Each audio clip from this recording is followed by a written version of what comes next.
अस्सलाम वालेकुम, आप देख रहे हैं पाकिस्तान टुनाइट। मैं हूं सैयद समर अब्बास। इलेक्शन की हतमी तारीख तो नहीं, अलबत्ता इलेक्शन कमीशन ने इलेक्शन के लिए मुंतखब किए गए मुमकिना महीने की पर्दाकुशाई कर दी है। गुज़िश्ता रोज जारी हुए इलेक्शन कमीशन के एलामिये में यह दावा किया गया है कि इलेक्शन आइंदा साल के पहले महीने यानी जनवरी के आखिरी हफ्ते में हो सकते हैं। क्योंकि इलेक्शन कमीशन का यह ऐलान सियासी जमातों के लिए बाइस राहत होना चाहिए था, लेकिन अभी भी सियासी जमातों की तसल्ली और तशफ़ी नहीं हुई है, बिलखसूस जब वो इस ऐलान को भी इबहाम से भरपूर करार दे रही है। इलेक्शन कमीशन के इक़दाम को खिलाफ आइन समझा जा रहा है। जब इलेक्शन कमीशन आइन की रोज से असम्बलियों की तहलील के बाद 90 रोज की मुद्दत में ये इलेक्शन नहीं करवा रहा और अब इस मामले को अदालत में चैलेंज किए जाने का इंदिया दिया जा रहा है। दूसरा, इंतखाबात को लेकर सियासी जानी कैफियत भी मौजूद है। एक तरफ इलेक्शन का बिगर बजा है, वहां मुल्क की सियासी क़यादत के खिलाफ दाखिल दफ्तर हुए नैब मुकदमात को एक बार फिर पहिए लग गए हैं। मुमकिन तौर पर इसी सूरत हाल को देखते हुए सियासी जमातों में इस तरह भी कैफियत में इजाफा हो रहा है। सबसे बढ़कर तो अगर बात की जाए मुस्लिम लीग नून की, जिसके कायद मियां नवाज शरीफ ने अल्लाह अल्लाह करके वतन वापसी का ऐलान ही किया था, अब इस ऐलान के बाद उनका ये ऐलान भी अब खटाई में पड़ने का इम्कान पैदा हो गया है। इसके अलावा गुज़िश्ता हफ्ते नवाज शरीफ की जानिब से साबिक आर्मी चीफ और साबिक DG ISI और मुस्तकबिल के चीफ जस्टिस को निशान इबरत बनाने के जारहाना मौक़िफ़ ने पार्टी में खलबली मचा दी है, जिसके बाद पहले मरीम नवाज ने नवाज शरीफ की जानिब से किसी भी मुमकिना इंतकाम ना लेने का मुफाहिमाना बयान दिया और बाद में पार्टी सदर शहबाज शरीफ को भी लंदन से पाकिस्तान पहुंचने के फ़कत 48 घंटों में ही उल्टे पांव वापस लंदन लौटना पड़ा। ताहम शहबाज शरीफ ने अपनी अचानक लंदन वापसी से मुताल्लिक़ क़यास आराइयों और नवाज शरीफ की वतन वापसी का मनसूबा मनसूख होने की अफवाहों को कुछ इन मुस्तरद कर दिया है। मियां नवाज शरीफ साहब ने मुझे हुक्म दिया कि तुम लंदन आ जाओ, करना तो मैं चला आया। अच्छा मियां साहब, सर आपकी गुजरांवाला की मुलाकात के बड़े चर्चे हैं, सर क्या कहेंगे? जी शहबाज शरीफ साहब जब वापसी की डेट मियां साहब वही जहां शहबाज शरीफ अपने दौरे से मुताल्लिक क़यास आराइयों को मुस्तरद कर रहे हैं, वहां नवाज शरीफ के मौक़िफ़ में भी लचक दिखाई नहीं दे रही। आज ही पार्टी के अहम इजलास से खिताब में नवाज शरीफ का कहना था कि 2017 के हंसते बसते पाकिस्तान को साजिश के तहत बर्बादी के दहाने पर ला खड़ा किया गया। कैलेंडरों के टोले को पाकिस्तान पर मुसल्लत किया गया। साजिश के किरदारों को कैफिर किरदार तक पहुंचाए बगैर पाकिस्तान आगे नहीं बढ़ सकेगा। और साबिक army chief general director Qamar Javed Bajwa और साबिक DG ISI फैज हमीद, साकिब निसार, आसिफ सईद खोसा, एजाजुल सुंदर, अजमत सईद पाकिस्तान और 22 करोड़ अवाम के मुजरिम हैं। नवाज शरीफ की जानिब से इस मुदाखलत से मुताल्लिक पार्टी में तशवीश पाई जाती है। ये तो आने वाला वक्त ही बताएगा कि किस तरह से PMLN इस सूरत हाल पर अपनी क्लैरिटी लेके आती है। ताहम दीगर सियासी नवाज शरीफ की इस हिकमत अमली से बाज रहने का उन्हें मशवरा दे रही है। इस्तेकाम में पाकिस्तान पार्टी के सरपरस्त जहांगीर तरीन की भी कुछ इसी तरह की राय आज सामने आई है कि मियां नवाज शरीफ को वो ये मशवरा दे रहे हैं कि वो इस तरह की महाजराई से बाज रहें। हम नहीं समझते कि एक इंफरादी हमले किसी के ऊपर होने चाहिए नाम लेके। अगर आपने कुछ करना है कानून के मुताबिक करना है तो आप जब पाकिस्तान में आए, आपकी जो भी पोजीशन होती है आप उसमें काम करें। ये पहले से कह देना नाम लेके जी ये आदमी को ये नहीं है। खास तौर पे जो नाम लिया उन्होंने, जो इस वक्त सुप्रीम कोर्ट में बैठे हुए हैं, जिन्होंने चीफ जस्टिस बनना है, ये कोई इतनी अच्छी बात नहीं है। मगर ठीक है, नवाज शरीफ अपना व्यू है। एक तरफ मियां नवाज शरीफ को जारहाना मौक़िफ़ से बाज रहने का मशवरा दिया जा रहा है, तो दूसरी जानिब पाकिस्तान पीपल्स पार्टी जो पहले मुज़ाहमती बयानिए पर आई और अब दोबारा से मुफाहमती बयानिए पर आ गई है और बिलावल भुट्टो जरदारी ने बैक सीट ले ली और आसिफ अली जरदारी को उन्होंने ड्राइविंग सीट दे दी है कि वो मुफाहिमाना सियासत को आगे बढ़ाएं। क्या पीपल्स पार्टी इस तरह से अपने अहदाफ हासिल कर सकती है? और मुस्लिम लीग नून की अगर हम बात करें तो उनके लिए चैलेंजेस जो है वो शायद बढ़ना शुरू हो गए हैं। जिस तरह से नैब केसेस वापस लिए गए हैं, उसके बाद अब मियां नवाज शरीफ जो है उनकी वतन वापसी के हवाले से बहुत से सवाल उठ रहे हैं, पर्टिकुलरली उनके बयानिए को लेकर जो उन्होंने पिछले हफ्ते इख्तियार किया। आज दोबारा से उसको दोहराया कि वो साबिक आर्मी चीफ और साबिक DG ISI के हवाले से वो कह रहे हैं कि उनको हिसाब देना पड़ेगा, उनका वो हिसाब लेंगे। तो इससे PMLN के अंदर एक ज़रूर तशवीश पाई जाती है। आज लंदन के अंदर एक बड़ा आला सतह का इजलास इस वक्त अभी भी जारी है, जहां आइंदा के लिए लाएअमल तैयार किया जा रहा है कि मियां नवाज शरीफ पाकिस्तान पहुंचेंगे, नहीं पहुंचेंगे, होगा क्या, PMLN की आइंदा की सियासी हिकमत अमली क्या होगी, इस पर हम जाने। ब्यूरो चीफ रफीक मुगल ने ज्वाइन किया है लंदन से, जो कि इस वक्त बिल्कुल मियां नवाज शरीफ की रिहाइशगाह के उनके ऑफिस के बिल्कुल बाहर है। वहाँ से उससे अपडेट लेते हैं कि वहाँ क्या मुलाकात, क्या मीटिंग चल रही है, क्या पॉलिसी बन रही है। जी रफीक मुगल साहब, बहुत शुक्रिया आपने ज्वाइन किया। हमें ये बताइएगा कि लंदन में क्या इस वक्त मुशावरत चल रही है PMLN की टॉप लीडरशिप की, और ये बताइएगा कि मियां नवाज शरीफ के पाकिस्तान आने के बारे से जो 21 अक्टूबर का प्लान है उसमें कोई तब्दीली आने का इम्कान तो नहीं है? जी बहुत शुक्रिया आपका समर अब्बास साहब। मैं इस वक्त मौजूद हूँ मियां मोहम्मद नवाज शरीफ साहब का जो हसन नवाज का दफ्तर है। यहाँ पर आज जो ग्रैंड इजलास था इनका ये जारी था। इसके बारे में मौजूद हूँ। आज यहाँ इस इजलास के अंदर साबिक वज़ीर-ए-आज़म पाकिस्तान मियां शहबाज शरीफ ने शिरकत की, मरियम नवाज ने शिरकत की, इसी तरीके से साबिक वफाकी वज़रा जो थे उन्होंने शिरकत की है। तो जो मुस्लिम लीग नून का मौक़िफ़ सामने आया है वो तो यही है कि ये जो इजलास था या मरियम नवाज जो तशरीफ लाई थी यहाँ पर, या शहबाज शरीफ जो आए थे, तो वो नवाज शरीफ के वापस जाने के हवाले से, इंतजामात के हवाले से, वो तैयारी के हवाले से देख रहे थे, पाकिस्तान के अंदर जो इस्तकबाल होगा उस हवाले से देख रहे थे। लेकिन नून लीग के ज़राए ये भी कह रहे हैं कि जो मियां मोहम्मद नवाज शरीफ ने मौक़िफ़ इख्तियार किया है जर्नलों के, बहुत शुक्रिया रफीक मुगल साहब।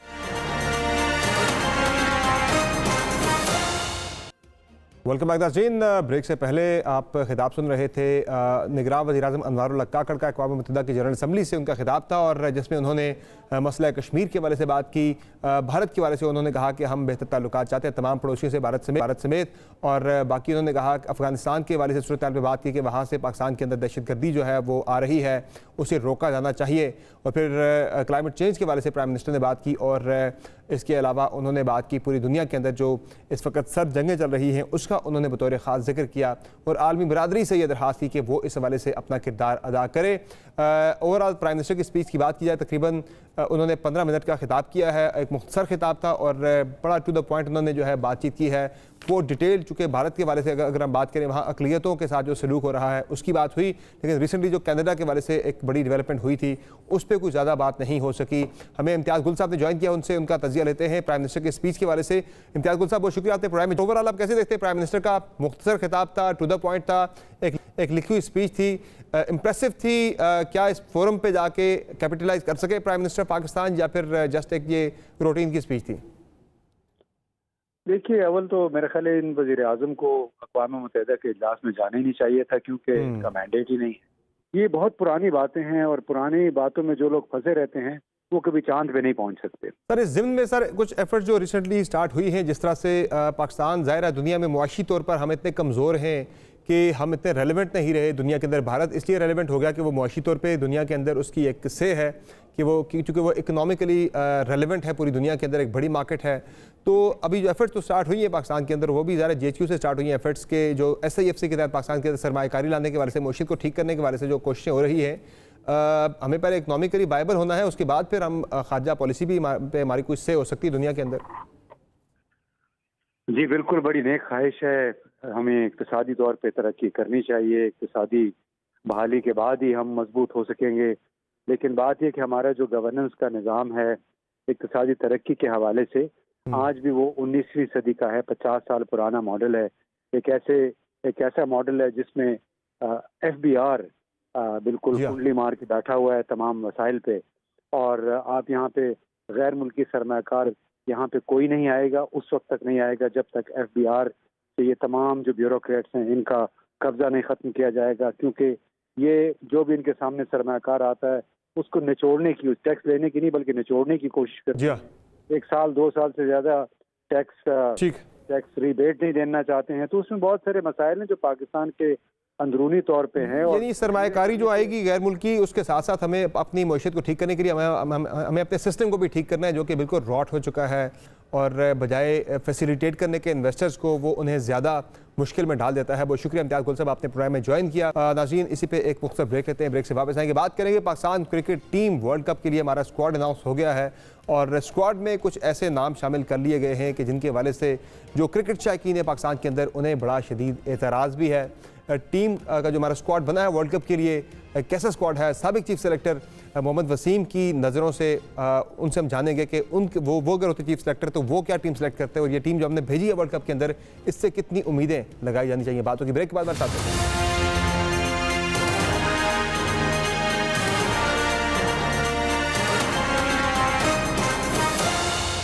वेलकम बैक नाज़रीन। पाकिस्तानी क्रिकेट शायकीन जो है, ज़ाहिर क्रिकेट उनकी रगों में खून की तरह दौड़ता है, क्रिकेट का जोश व जुनून, और वर्ल्ड कप आ रहा है। वर्ल्ड कप के लिए पाकिस्तान का कौमी स्क्वाड जो है वो अनाउंस कर दिया गया है, जिसमें फ़खर जमान को रिटेन किया गया, हसन अली को शामिल किया गया है नसीम शाह की जगह पर, और जबकि रिज़र्व में शामिल किया गया है ज़मान खान को, अबरार अहमद को और मोहम्मद हारिस को, जबकि उसामा मीर को भी टीम के अंदर रिटेन किया गया है एज लेग स्पिन बॉलर।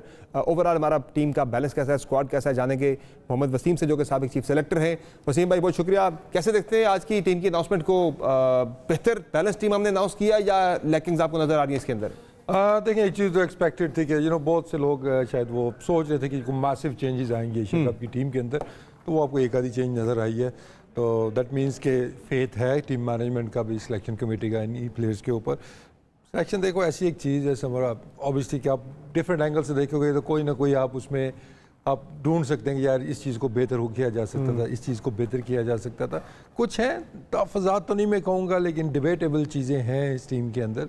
लेकिन obviously as a Pakistani, as a cricketer आपकी यही ख्वाहिश होती है कि जो भी टीम सेलेक्ट होगी हम उसको बैक करें, बिल्कुल भी जाएगी वहाँ पे। लेकिन ऑब्वियसली उसके अंदर कुछ चीज़ें हैं। अगर हम बैटिंग यूनिट की बात करें जिसमें फ़खर जमान को रिटेन किया गया है, बेहतर रिटेंशन है या रिप्लेस करना चाहिए था इन्हें, जिनकी एशिया कप की फॉर्म को देखते हुए बिल्कुल ही वो जो है ना ऑफ कलर दिखाई दिए पूरे एशिया कप के दौरान? देखिए अब फ़खर का obviously is a season player, आपका one of the most experience players in the team batting शोबे में आप कह सकते हैं। ठीक है उसकी फॉर्म नहीं थी, लेकिन फिर बात वो उधर आ जाती है ना, जब आप बेंच स्ट्रेंथ को अपनी ट्राई नहीं करेंगे कि वो बैठे रहेंगे तो एकदम से फिर रिप्लेस आप कैसे कर सकते हैं उनको। सऊद शकील की आप बात कर रहे हैं कि जिस तरह से हम लेके गए, सऊद है उसको, इवन अब्दुल्ला को भी इतने मैचेस नहीं मिले, अब्दुल्ला को एक मैच दिया उसने 50 करके दिया, उससे पहले 2-3 मैच वो सिर्फ खेला हुआ है। तो इन लड़कों को गाए बगाए आप मौके देते रहते हैं। बाकी टीमों में अगर आप देखते हैं तो मेन मकसद आपका यही होता है कि आप बेंच स्ट्रेंथ को ट्राई कर रहे होते हैं, उनको तैयार कर रहे होते हैं, और वर्स्ट केस सिनारियो के लिए कि लास्ट मिनट की इंजरीज हो जाएं या किसी की फॉर्म बिल्कुल चली जाए, जो कि हमारे साथ हुआ कि श्रीलंका वाले मैच में 5 चेंजेस हमें करनी पड़ी थी, तो वो लड़के रेडी नहीं थे। तो इतने बड़े इवेंट के अंदर तो I think it's a big Gamble कि आप बिल्कुल ही कोई नए लड़के उठा के भेज देते हैं। दैट इज द रीजन कि Saud Shakeel no doubt is a brilliant batsman, जब उसको नंबर 4 के लिए बहुत आइडियल है। लेकिन अब बात फिर वो ये ना कि एकदम से आप बड़े इवेंट के अंदर जाके मैचेस वो खेला हुआ है, लेकिन उसके दौरान भी वो मैचेस नहीं इतने खेला हुआ है। दूसरा ये बताएं कि हसन अली की इंक्लूजन जो है, ऑब्वियसली नसीम शाह इंजर्ड हो गए, हमारे पास चॉइसेस नहीं थी, लेकिन चॉइसेस बड़ी वास्ट थी उनके बाद भी। हमारे पास जमान खान को हम लेके आ सकते थे स्क्वाड के अंदर, हमने रिजर्व के तौर पर ट्रैवल करवा रहे हैं। दीगर मोहम्मद हसनैन का ऑप्शन भी था, दहानी की बात होती थी। आपकी नज़र में बेहतर रिप्लेसमेंट हसन अली 130-35 वाला बॉलर इंडियन पिचों के ऊपर पिटेगा नहीं जाके? देखिए हसन का ऑब्वियसली पास्ट उसका अगर हम देखते हैं तो ये वन मैचेस फॉर पाकिस्तान, लेकिन अगर करंट फॉर्म और करंट रीसेंट पास्ट की बात नहीं कर रहे आप, ज़्यादा जरा माज़ी बेईद किया, माज़ी बेईद में आप चले गए यूज़ किया है। देखिए और मैं भी जब सिलेक्शन में था तो मेरा एक सिंपल लॉजिक था कि जब भी किसी सीनियर ने कम बैक करना है तो it has to come through the system, कि आपने उसने डोमेस्टिक के अंदर ये कहीं पे अपना लोहा मनवाया हो कि हाँ जी हम इसको लेके आ रहे हैं। नया लड़का कहीं दफ़ा पोटेंशियल पे खिला लेते हैं कि यार अभी ठीक है इतनी क्रिकेट नहीं खेली हुई है लेकिन हम पोटेंशियल पे खिला रहे हैं, लेकिन ब्रिंगिंग बैक सीनियर्स जब वो जस्टिफाई आप नहीं कर सकते ना, तो वो प्रेशर भी अननेसेसरी प्रेशर टीम के ऊपर भी आता है, उस प्लेयर के ऊपर भी आता है, वो सिलेक्ट करने वालों पे भी आता है। और ये मिस्टेक हम पहले भी कर चुके हैं। बनी बनाई हमारी टीम थी, आपने ज़बरदस्ती उस टाइम पे विदाउट एनी परफॉर्मेंस, प्लेयर सारे ही अच्छे होते हैं, मैं किसी के अगेंस्ट बात वो नहीं कर रहा, लेकिन हमने न्यूजीलैंड सीरीज़ में देखा कि आपने वो हारिस सुहेल को लेके आ गए, कोई परफॉर्मेंस कहीं कुछ नहीं, फिटनेस नहीं, क्या हुआ निकालना पड़ गया उसको। उसके बाद आप फ़हीम अशरफ को लेके आए, किस बेस के ऊपर लेके आए, कोई लॉजिक नज़र नहीं आ रही थी कि कहाँ पर उनकी परफॉर्मेंस थी, आप लाए खिलाया बाहर कर दिया। अब सेम केस हसन अली का है, दुआएं हैं जी वो जाके वहाँ पे परफॉर्म करें, लेकिन जब पीछे आपके परफॉर्मेंस नहीं होगी तो डेफिनेटली आपके ऊपर प्रेशर बड़ा आता है। तो आई थिंक जमान की जो आपने बात की है कि जमान आई थिंक उसने जो ओवर आखिरी कर दिया था तो उसने मतलब उसने अपना टैलेंट शो किया जी कि मैं कर सकता हूँ। तो आई थिंक अगर आपने चांस ही लेना है तो I will rather go for a youngster rather than bringing someone without any performance. Spin के यूनिट की हम बात करें, हमारे पास शादाब हैं वाइस कैप्टन, फिर उसके अलावा हमारे पास मोहम्मद नवाज़ है और पार्ट टाइमर के लिए सलमान अली आगा, और हमने शामिल किया है उसामा मीर को, रिस्ट स्पिन करते हैं, लेग ब्रेक करते हैं। अबरार जो है वो रिजर्व प्लेयर के तौर पर ट्रैवल करे। आपने महीना पहले कहा था कि अबरार को शामिल होना चाहिए इंडियन कंडीशंस को देखते हुए, और अबरार का जो उसके पास जो वेरिएशन है बॉलिंग के अंदर उसको देखते हुए रिजर्व ट्रैवल करना एक बेहतर फैसला है या मेन स्क्वाड में होना चाहिए था अबरार को? देखिए अबरार का ऑब्वियसली हमारे प्लान्स के अंदर, जब तक हम प्लान कर रहे थे एशिया कप और वर्ल्ड कप में 8-9 महीने पहले की बात कर रहा हूँ, अबरार उस टाइम प्लान्स का हिस्सा था और उसने आना था टीम के अंदर और अभी तक रेडी हो जाना था। बट एनीवेज चीज़ें कुछ चेंज हो गई, उसके बाद हमने देखा कि वो फिर क्यों आपने चेंज कर दिया, आप उसामा मीर को जल्दी लेके आ गए। उसामा ने ठीक है परफॉर्मेंस दी, न्यूजीलैंड सीरीज़ में अच्छा परफॉर्म किया, लेकिन एशिया कप का एक मैच उसका अच्छा नहीं गया, उसको आपने बाय बिठा रहे द्वारा उसके ऊपर ट्रस्ट नहीं किया, और मुझे लग रहा है कि ये ट्रस्ट वर्ल्ड कप के अंदर जाके भी शायद उतना नहीं होगा। शेक ही रहता प्लेयर ना, मैंने परफॉर्म नहीं किया तो मैं पत्नी टीम से निकाल दिया जाऊंगा। नहीं, शादाब के ऊपर भी ना फिर आप कहेंगे यार उसामा का भी तो लास्ट मैच इतना अच्छा नहीं गया था, तो उसके ऊपर आपका कॉन्फिडेंस नहीं होगा। फिर आप क्या करेंगे जी, अल्लाह करे परफॉर्म करे Shadab, you know is a match winner. अगर उसकी फॉर्म नहीं आती या उसको इंजरी होती है तो आप हाफ हार्टेडली फिर आप उसामा की तरफ जाएंगे। तो I think that was the reason कि मैंने तो हमेशा कहा कि अबरार जैसा बॉलर हमें चाहिए मिडिल ओवर्स के लिए स्पेशली। हमारा सबसे बड़ा मसला क्या है, मिडिल ओवर में विकेटें नहीं मिल रही हैं। और अब नसीम शाह के जाने के बाद हमारा नए बॉल का इशू अब शुरू हो गया है कि शाहीन के साथ नया बॉल कौन करेगा। Haris not proven with a new ball, Wasim junior not proven with a new ball, Hasan Ali अब उस पर ही बैठा है कि लेट्स सी कि वो कैसे नया बॉल करते हैं। आप साबिक चीफ सिलेक्टर थे, आपने भी एक टीम पेपर के ऊपर बना रखी है। बाय द वे आप अगर होते तो आप क्या टीम लेके आते जरा नाज़रीन, वो ये बड़ा इंटरेस्टिंग है कि मैं as a shadow chief selector के मोहम्मद वसीम साहब से चाहूंगा कि वो क्या टीम लेके आते वर्ल्ड कप, उनकी नज़र में क्या टीम होती है। देखिए ऑब्वियसली अगर 6 महीने पहले 8 महीने पहले टीम बना रहा होता तो फिर तो शायद इसमें 3-4 लड़के आपको ऐसे लाइक्स ऑफ शान मसूद और ये लड़के ये कैरी ऑन करना आपको नजर आते और उनका एक्सपीरियंस और उनकी जो एबिलिटी थी यहाँ पे शान मसूद के बारे में मेरा भी है जाते, और शान मसूद हो गए और साइम अयूब हो गए, मुझे बहुत ज़्यादा उनको।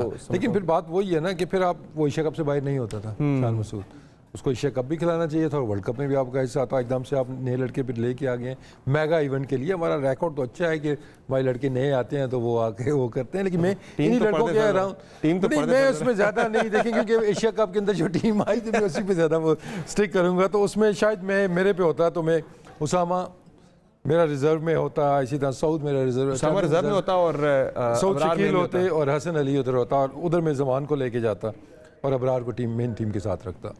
बाकी इसके अलावा और हारिस क्योंकि ये एक बहुत बड़ा मोहम्मद हारिस की आप बात करें कि वो मोहम्मद हारिस की, क्योंकि देखें लॉज ऐसे हैं कि अगर रिजवान को ऑन फील्ड को इंजरी हो जाती है तो टीम में से ही किसी को कीपिंग करनी पड़ेगी टू स्टार्ट विद, और उसकी रिप्लेसमेंट भी आपको उसी टीम के अंदर से ही 15 के स्क्वाड के अंदर से लेनी पड़ेगी।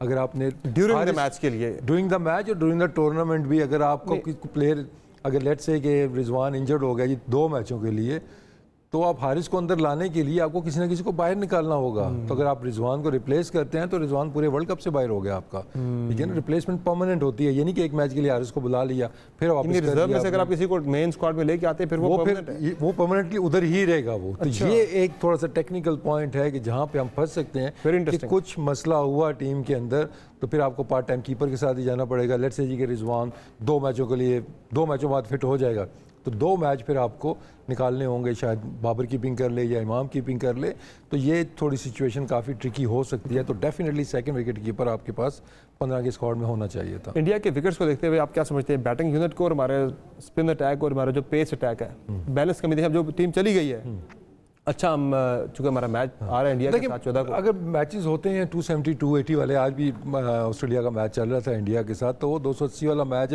अच्छा मैच चल रहा है। तो अगर हम उसको पाकिस्तानी प्रोस्पेक्टिव से देखते हैं तो यार ठीक है, इसके अंदर हम रह के खेल सकते हैं, हमारी बॉलिंग भी चल जाएगी शायद इसमें और उसमें बैटिंग में भी हम कंफर्टेबल रहेंगे। लेकिन जब बात आएगी 300 से ऊपर रन्स की, वहाँ पे बैटिंग का आपका टेस्ट होगा, फिर बॉलिंग का भी टेस्ट होगा क्योंकि अब आपके पास नसीम शाह नहीं है, आप एक बॉलर है। शाहीन भी उस तरह वाली फॉर्म के अंदर नहीं है। लेट्स होप कि हारिस भी उनकी फॉर्म बहाल हो जाए तो भी जो प्रैक्टिस मैचेस हैं बड़े इंपॉर्टेंट होंगे तो उसके अंदर हमें फिटनेस ट्राई करना चाहिए सारे लड़कों को जो बिल्कुल ऐसा ही। बहुत शुक्रिया वसीम भाई, आपने ज्वाइन किया। नाज़रीन मोहम्मद वसीम की गुफ्तगू आपने सुनी, उनके नज़दीक 1-2 चेंजेस टीम में हो सकती है लेकिन ओवरऑल अब चूंकि टीम हमारी अनाउंस हो चुकी है तो बीइंग अ नेशन हमने इसी टीम को सपोर्ट करना है, इसी को बैक करना है और इसी से हमारी उम्मीद है कि ये वर्ल्ड कप में बेहतरीन परफॉर्मेंस देंगे और पाकिस्तान का नाम क्रिकेट की दुनिया में इस तरह पहले रोशन करते आए हैं, इस मरतबा भी पाकिस्तान का नाम सब्ज़ राली परचम को सर बुलंद रखेंगे और पाकिस्तान का नाम रोशन करेंगे। आज की शो में इतना इजाज़त दीजिए, खुदा हाफ़िज़।